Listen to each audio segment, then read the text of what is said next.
prayer. We will. We will have a prayer sheet.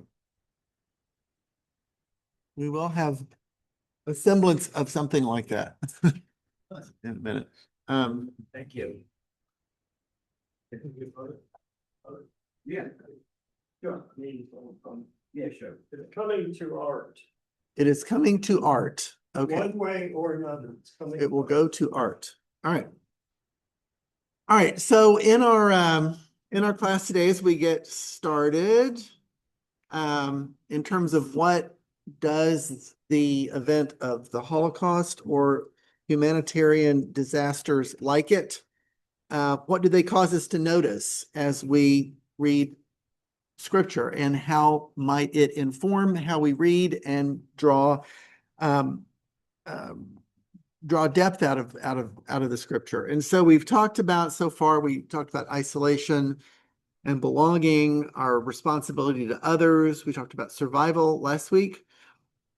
And this week we're going to talk about labor, work, and in particular forced labor. This is a really interesting topic, because when one travels to some of the major Holocaust sites that you can get to, some you are really not easy to get to, but a lot of the sort of larger ones that are still you can get to, you will find a quarry, and you'll find a place where those who were brought there to work were in many cases worked to death. Right? That was part of the plan. Mauthausen, which is one of the camps not about 2 hours from Vienna, was one of the most deadly work to death camps. And so you see those, and then the question of the human capacity to work and under what circumstances and who is one working for is something that can be easily read over, right? Particularly when you're reading stories in the Old Testament. And we're going to talk about one of those today. But it's easy to just kind of skip over that part, just not notice it, right? It's just like when you're driving through New York City, right? I'm like this. Can be just in awe of the buildings, and before I realize, oh, somebody had to build that. How did they do that, right? And then there's that famous picture, you see it in a lot of places, of the early building of the skyscrapers, and then all the workers sitting out on the steel pole, right? Or bar or beam or whatever it is. So people have to build things. And so one of the questions is, under what circumstances, right? And so this is a question of investigation. And particularly, since we're staying in the world of Genesis for this particular study, Genesis is a book of origins, right? So a lot of the stories we read have something to do with the origin of human beings, with the origin of families, with the origin of nations, with the origin of cities, in fact, right? What were some of the early, they were probably called, well, they were kind of called cities, but the locations where people lived, right? What do we learn about those? And again, these are details that are there. They're in the text, right? But it's just kind of easy to kind of read over them. So we're gonna look at that today. And the question of, what do we work for? So eventually what we're going to get to at the end of the class today is really talk about our own work. And what do we work for? Who do we work for? Why do we do it? Do we do it voluntarily? Do we not? Do we feel forced? Do we need to get out of it? Do we need to do something else? Right? These are all questions that I think come up in the story we're going to look at today. So, a little bit about ancient Near East history, because we need to know this, because it'll help our story make sense, the one we're going to look at today. In the ancient world, in which the Hebrew culture grew up, there were very common origin stories. You can, they're available to read. You may have heard about them. One is the Gilgamesh epic, which is the story, a Mesopotamian story about a flood and a survivor of the flood. There is a story called the Enuma Elish, which is the ancient Near Eastern story of how the world began. And when you read these stories and you line them up against Genesis, one of the Genesis story of creation, you notice some very stark differences. And the differences, some of the big differences are that in Genesis, the world is imagined as being created with purpose and goodness, right? In Genesis 1, right after God speaks it into existence, the refrain, it is good, it is good, it is good, right? The creation is good. Human beings are very good, right? In the Mesopotamian stories, it's the creation is the result of war between the gods, and some of the gods trample over other gods. And in one particular story, the defeated god is cut up into different pieces, and those different pieces are then become the heaven, the moon, the stars, the sea. Right? It's that kind of a story. And human beings are not good. They're created out of dirt and blood, similar to the Genesis story, but they're made to serve the gods. And in some of these accounts, the human beings wind up being bothersome to the gods because they make too much noise, right? And they don't behave. And they're they're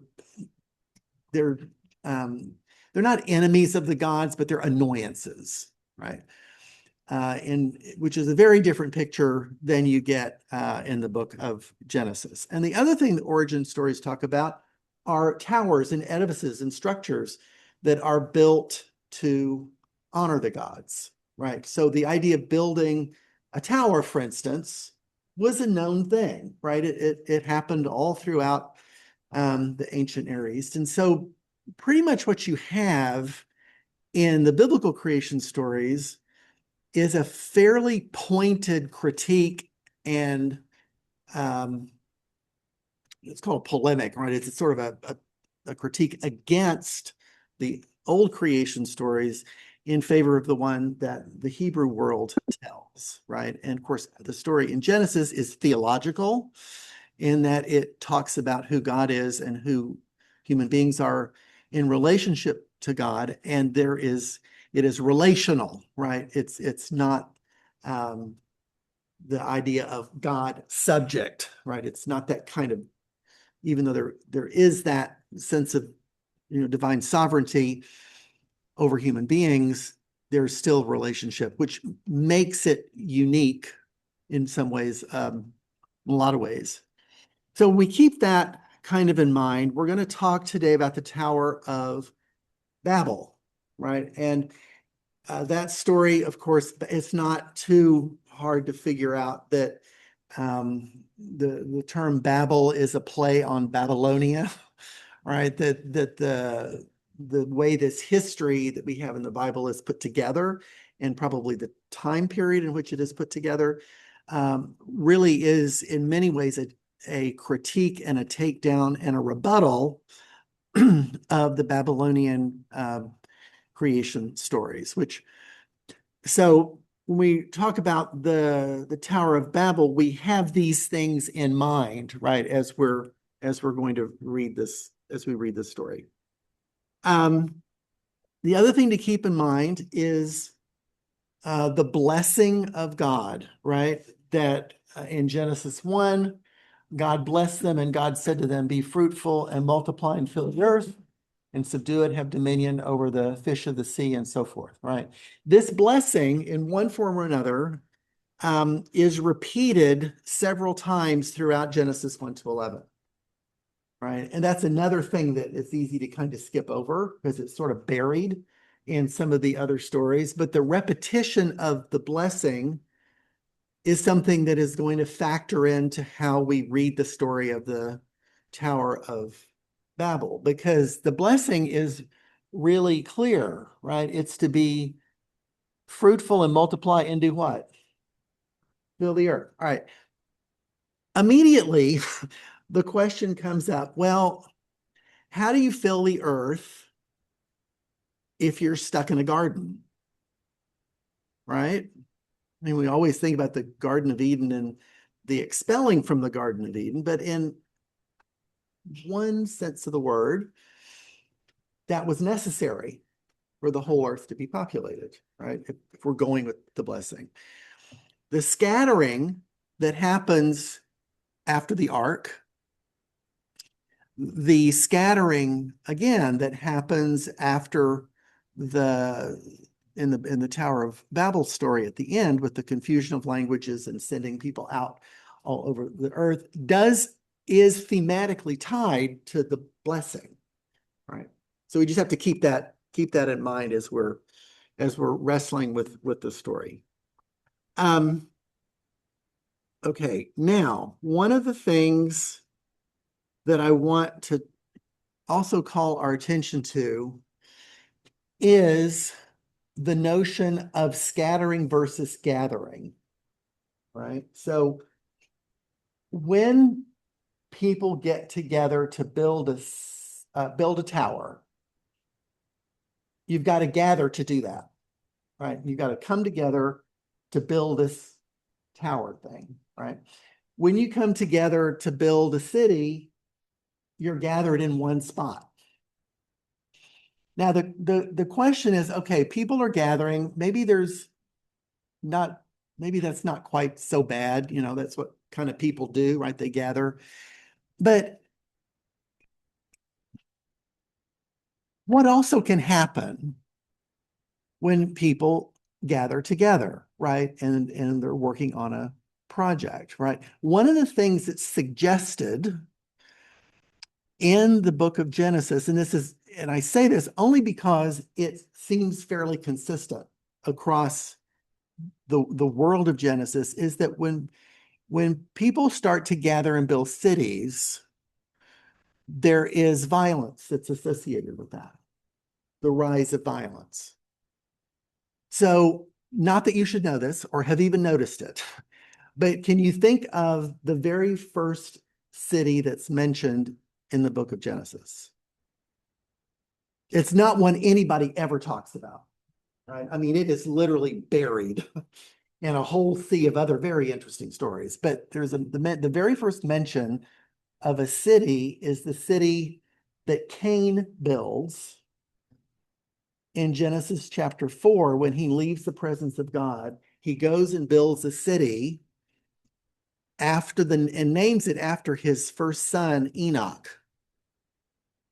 Okay. Now, we don't know a lot about that city, but what we do know is if you keep reading, the rest of Genesis 4 is about the rise of violence that gives actually the segue into Genesis 6, which is the story of the flood. And God notices that something's gone terribly wrong with the flood because the world is filled with what? Violence. And just for fun, the Hebrew word in Genesis that's used for that all-pervasive violence is the Hebrew word Hamas, which is also the Arabic word for violence, which we see in the news all the time. That's a word that is a loaded word in the world of Genesis, right? It's violence that cannot be borne, right? But this all starts, I mean, when you pay attention to that, or if you pay attention to that as you read Genesis 4, the rest of it, you'll see that, retributive justice, it's not an eye for an eye. It's if you kill if somebody does violence to you, you have the right to kill 7 people. And then if that somebody kills them, they have the right to kill 77 people, right? It just escalates, right? So is this something that is associated with cities? Well, one story may not be enough to make that point, but two gets you thinking in that direction, right? And the next group of cities that we read about in Genesis is the cities of the plain, which includes Sodom and Gomorrah. Right. So there's a whole bunch of little cities, but Sodom and Gomorrah are the two that get foregrounded. And while we don't, other than the story of Sodom and Gomorrah in Genesis, the other big reference to that story is in the book of Ezekiel, where it's mentioned that the guilt of your sister Sodom, she and her daughters had pride, excess of food, and prosperous ease, but did not aid the poor and the needy. They were haughty and did abominable things before me, and therefore I removed them when I saw it. So what's named as the sin is not so much violence, but it's the sense of violence in terms of not caring for the poor, right? Which is a big theme in the prophets, right? So all this to get to the story of the Tower of Babel. Before we do that, we have to talk about one other big building project, right? It's not in Genesis, but it's in the early history in the Kings, is the building of Solomon's temple, right? Solomon's temple is really known mostly for the glory of the Lord that appeared when it was dedicated, right? 1 Kings chapter 8. But this temple had to get built, right? And the one thing that's noticed in 1 Kings chapter 5 is that King Solomon conscripted forced labor out of all of Israel, the levy of number 30,000. He sent them to Lebanon, 10,000 a month in shifts. They would be in the month, there would be a month in Lebanon and 2 months at home. And then we get the name of the person who was in charge of the forced labor. Now, this language is intentional and on two levels, which again, we need to notice, is that this is the king inscribing labor to build this temple. And the term used is not just labor, but it's forced, right? In other words, you don't have a choice. You have to do this, to build this thing. And the other thing is, I want you to, and this is where the kind of the Holocaust lens becomes something that's helpful, that helps us to notice this, is that you have the name of the person who was in charge of the labor, but what don't you have? One thing you don't have are the names of the 30,000 people that did it. Right. One of the things in the writing of Jewish history, whether it was ancient or contemporary, is the naming of the people who suffered or who were in some ways not treated well. This is the reason why we have genealogies in the Bible. The genealogies in the Bible, and if you'll notice in Genesis, they are interspersed, right? They're not all in one place, but you have story, genealogy, story, genealogy, right? Those genealogies name specific people, not just to tell you who begat who, but it's to document the family line and to name the people who were present and who were involved. It's a way of affirming that the earth, in fact, is being filled by generations, right? So it's really purposeful. If you go to Vienna and you go to the new Holocaust Memorial, not the original one, but the new one that's been open maybe 2 or 3 years, it is a huge, it's not a big part, but it's probably in size, about the size of our church campus. And it's in a horseshoe, right? Kind of goes like this. are the names of all 64,000 Austrian Jews who were murdered in the Holocaust. 64,000 names inscribed, all in alphabetical order. Right? It's a genealogy, right? And so people will go there specifically to find the name of their grandmother, their aunt, their mother, right? Someone who died. If you go into if you go into Vienna, or there's others that do this, but particularly Vienna is a really good place to see this. If you go into the big synagogue that survived Kristallnacht, which was the razing of the temples and the burning of the businesses, you will also see inscribed the 64,000 names in the temple.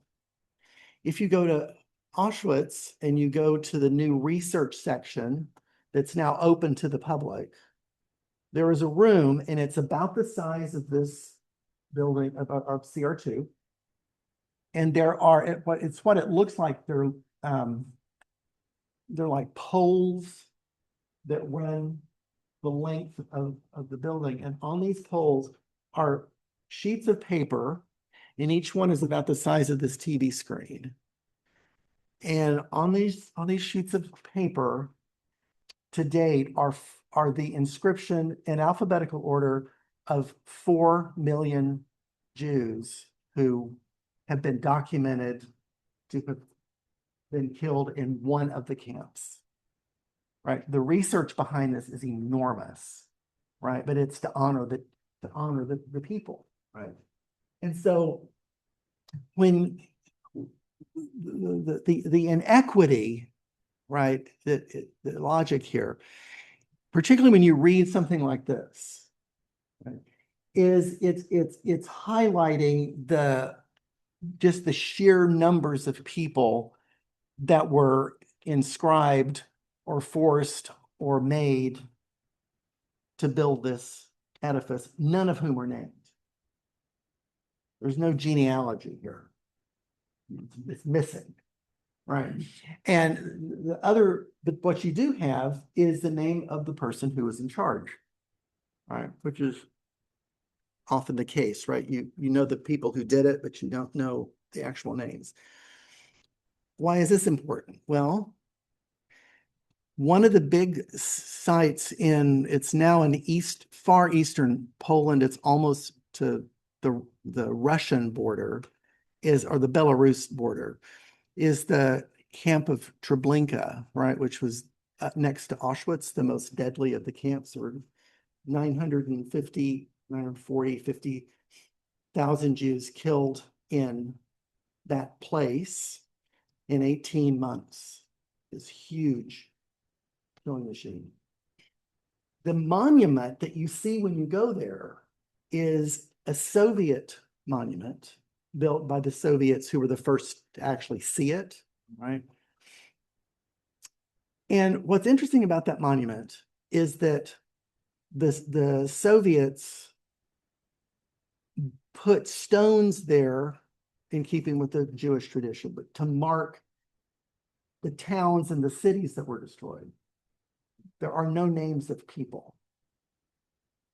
Right?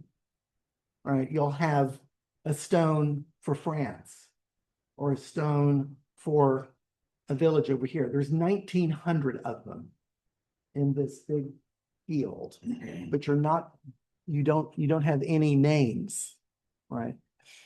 And this is a humanitarian thing, right? In Western monuments, by Western I mean Western Europe monuments that were made later, you always have names of people, right?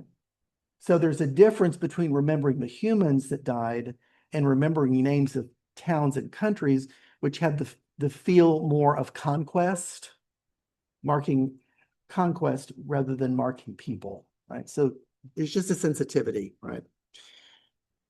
All right, so now we get to the tower. Right, so now we get to the Tower of Babel. This painting here is a painting by Peter Bruegel. It was from 1563. If you were to see it in real life, it's certainly the height of this building here, and probably about as wide as maybe a third of this wall. So it's a huge, huge painting. And I want you to look at this painting really quickly because it's one of the most famous paintings of the Tower of Babel in Genesis 10. And what the interesting thing about Bruegel is that if you look at his paintings in a row, like if you go to the art museum in Vienna where this hangs, it doesn't hang by itself. It's in the middle of a wall, and on either side are his other really well-known paintings, and they're all of village life. And yet in the middle, you have this tower, right? Now, my question is, and I know it's kind of hard to see, where is the village? Behind the tower. Yeah, it's kind of like way over here. You see little bitty village. And now you have this big tower in the middle. And then what do you have down here in the corner? Which is pretty great. Huh? Yeah, you've got workers that are down on their knees with a overlord sort of standing there.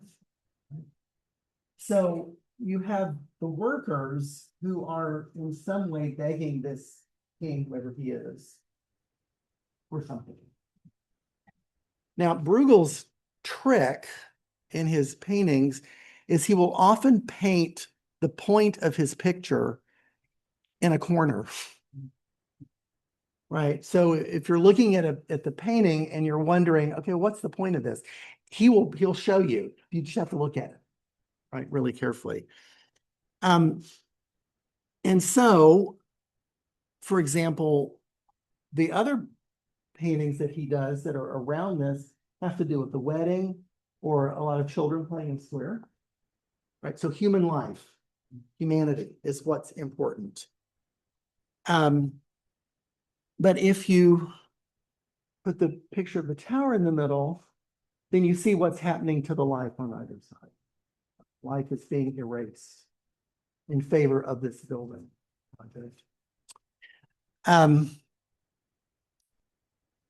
So in the story of the Tower of Babel in Genesis, chapter 11, verse 1 through 9, people are gathering to build this tower, and God comes down to see what they're doing. And then God says, you know, I'm going to confuse their languages so that they won't be able to understand each other.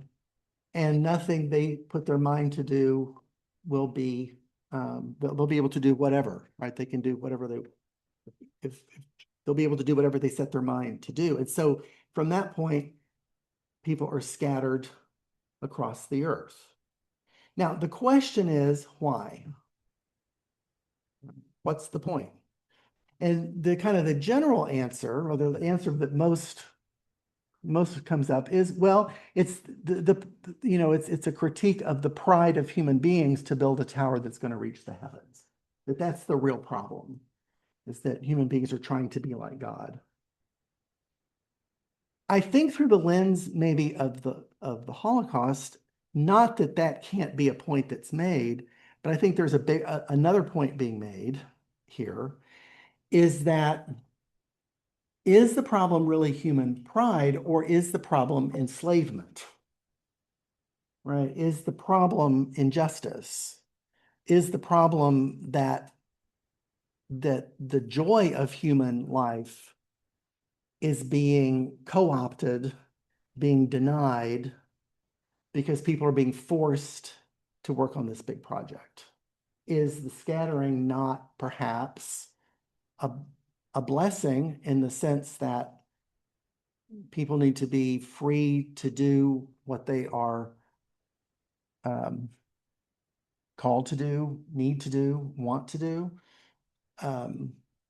to foster joy and life rather than be forced to work on a project. Could that be one of the reasons for the scattering? And the other thing is, since this particular story comes at the end of the primeval history, or the stories of origin in Genesis, could it be that this story is reminding us of the blessing of God to go and fill the earth, right? Because you can't fill the earth if you're building a tower, right? So there's all kinds of things, right? That there's several things that we can think about around this, but one of the things I had wanted us to think about is really this last question here. We're all really busy, maybe too busy. And is there work we need to stop doing so that we can be up to other work that God's called us to do? And that last question is, do we need to be scattering? Now, I'm thinking about this as really as something that I've struggled with my whole life, I think, right? Do I need to stop doing some things because God really has other things he needs me to be doing? And am I so at times enslaved with work that I'm not seeing people, right? I'm not really even hearing God very well.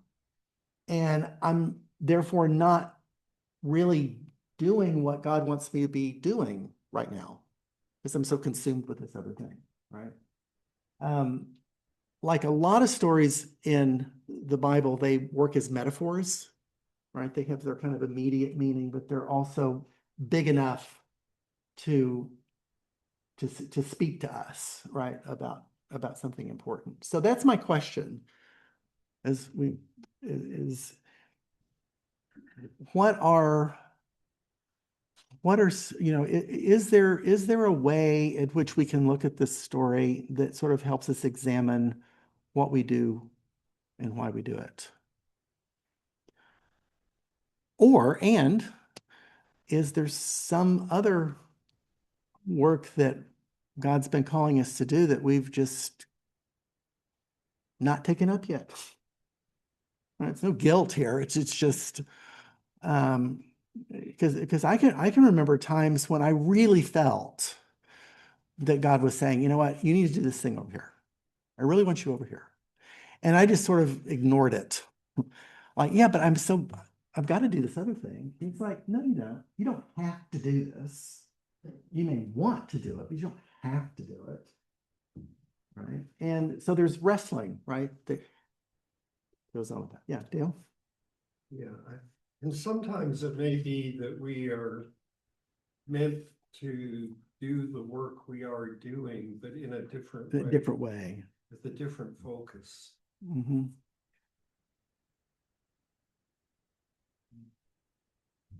Relook at how we do what we're doing. Yeah, and why. And why. Yeah. The why can be a really interesting question too.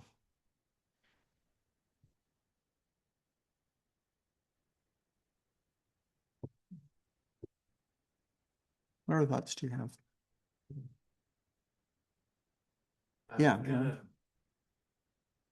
I see the difference between the other stories you pulled together in the story of the tower. Because in the tower, it's the people are gathered together and they decide, let's build a building. Not like let's find some people and make them build us a building. There's no indication of enslavement. It's just a large group of people that decide, you know what, we're equal with God. Let's go up and talk to him, rather than waiting for him to come down to us. Mm-hmm. And the fact that the tower is Bab El, El being the word for God in Hebrew, and not just a take on Babylonian, meaning that that God came in and did something there to kind of like to change the attitude with the confusion of language, They had to give up this one particular thing that they were trying to make themselves equal to God. I Mhm. mean, it's the same problem with the fall, quote unquote. You know, when the serpent says you'll be equal to God if you eat from there, if you eat that, Mhm. and it's like it's partly pride and it's partly that yearning to be one with God. It's the way you try to be one with God that is sometimes wrong. Yeah. And in the wrongness is the abuse of other people. That's part of it. It's not the whole thing, right? But yeah, go ahead. As I'm hearing all this, I cannot help stop thinking, of asking myself, what tower are we building today? Mhm. Yep. Especially when I look at the skyline of Manhattan. And I see those pencil towers. I've always liked the Mhm. skyline of Manhattan. But those are pure vanity. I mean, maybe all skyscrapers are, but those are unconsidered vanity, as in the wind is already destroying them. Mhm. Yeah, that's, Yeah. No problem. you do. Yeah, Eva. The question is, the first question, how do we bear witness to the work of others? Then the last one, are we to build it? What came to mind was the time during the pandemic, when all the workers like store clerks and post office of other side became essential workers. Mhm. Where before nobody even noticed they were there. Mhm. So that is the difference. Like, how did that happen? Forced labor. And the last question, I will so busy. For me, if I always question what is God's will for me for today, what am I? And the answer usually comes when I ask myself, is it selfish what I do? Who benefits from the work I do? Okay, is it all about me? Or am I doing something that someone else will benefit and God will be pleased with what I am doing? So that's Yeah. what I got. Yeah, that's, from, because we can get really narrow mind, like you mentioned, a lot of important work. Even me cooking dinner for my husband, it's important work. mhm. Okay, but maybe at that time I could be doing something what God had a different thing in mind. Okay, so Mhm. that's what I think. Thank you. Yeah, yeah, Laconia. I'm struck by the names. The idea of 4 million names is powerful. Dale, Debbie, and I went down to Louisiana, maybe 10, 15 years ago. And Europe and Germany faced the whole Holocaust in a way that the US does not face slavery here. There are no slave museums. Louisiana has the only slave museum in the country. And when we were walking through, there was a small section where they had the names of every enslaved person on this particular plantation. And it was powerful. Because when you hear the names and read the names, you know it's not amorphous. It's flesh. Mhm. Yeah, it's a real person. For the record, the Whitney plantation, we're calling it, Yeah. just in case anyone's down there. And if you want to go down there with me, I'll take you and show you around. You couldn't do it better. But you have to go with me to the Baptist church on Sunday. That's right. Yeah, there are stories. At least when we speak of slavery in America, we know there was such a thing as slavery in America. But there are stories across the world that never been reported that nobody knows. That's right. Like what King Leopold did in Congo. And still, Mhm. I mean, we're talking about in the Holocaust, we're talking about 4 to 6 million people. In Congo, we talk about 45 or 20 to the numbers has been between 20 and 45 million people that King Leopold basically killed. And one way of forcing these people to do the work, I was reading about, there were methods. If you don't meet the quota, they take your children and cut their arm off in front of you. So to force the others to see what would happen to them if they don't meet the quota for the work of the day. And these stories, most people, if you tell them about that, just what are you talking about? Let alone thinking of the names. That's right. And I really appreciate you bringing that up because there are so many, many stories that don't get told, that need to be told. Yeah, John? And to fast forward to 2025, I think there are large groups of people, maybe the majority of the people, that are struggling so hard to try to keep up. They're not even keeping up, they're trying to keep up. And to some degree, that's a form of conscription. Mhm. We are captive by our economic system that places these pressures on us and puts us in a position where to some degree we don't have a choice. And so it's a contemporary problem also. And Mhm. to your question, do we need to be scattered again? I think we had a long conversation in this room yesterday morning. I think it's the opposite. We need to be brought together again. We're so used to being, part of virtual communities or Okay. online community or seeking friendship from chat GPT, that kind of stuff. We need to be with people. We need to be in a room like this where there's a real human being next to us who shares some of the challenges that I have. We need that, I think, more than ever now. So I'm grateful for an opportunity to have a room like this, have people come together and do our best to learn. Thank We don't you. need to be scattered anymore. This just kind of came to my head as we're talking. I actually think COVID was another scattering, because it forced us not to be in these conglomerates where it was just people who think like us. We had to separate.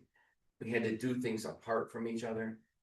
There are obviously there are downsides to that, but it was kind of a scattering. It also made us think about other people. I have to wear this mask so that if I have anything wrong with me, if I have a cold or, I have to make sure other people don't get it. So it's that outward thinking that scattering causes. Yeah. And to that, what the other consequences of COVID tend to make us see each other as a threat to one another, in the sense that in the old days, people cough. It's not something natural. You always expect the person to cover their face when they cough, but you don't see them before COVID. You don't see someone cough as a threat to your health. But whereas now, I mean, even in the airport, if you're on an airplane, it's even worse. So we have one more. I hear what Aaron said. But I do want to remind us that there was a considerable portion of the US that was very religious, that did not participate in mass work. And I think they did a disservice to God. I think they did a disservice to humanity. And I think they did a disservice to the need for scientific inquiry in our country. Dale? Well, I think mine's a secondary question. We've been on some great ones, but the middle question you have up there, how do you deal with injustices that are part of systems we rely on daily? Let's not go there. Mhm. And I remember the marketplace forum like 20 years ago. We talked about the forced labor in India that was making a cup, or garments in Bangladesh or Mhm. whatever. And the question someone raised is, would you buy that cup? And the answer was, you don't really know. You just know you've got a mess. I mean, as in, I could not buy that cup out of protest for the enslavement over there. But someone said I would buy the cup because they are at least getting more money than they were before.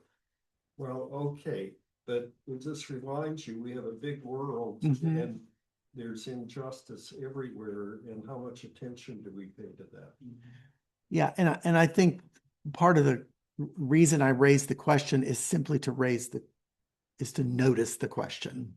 Yeah, Right. It's just to be aware that the question is there. What we do with it, like you said, could be tough. could be endlessly talked about.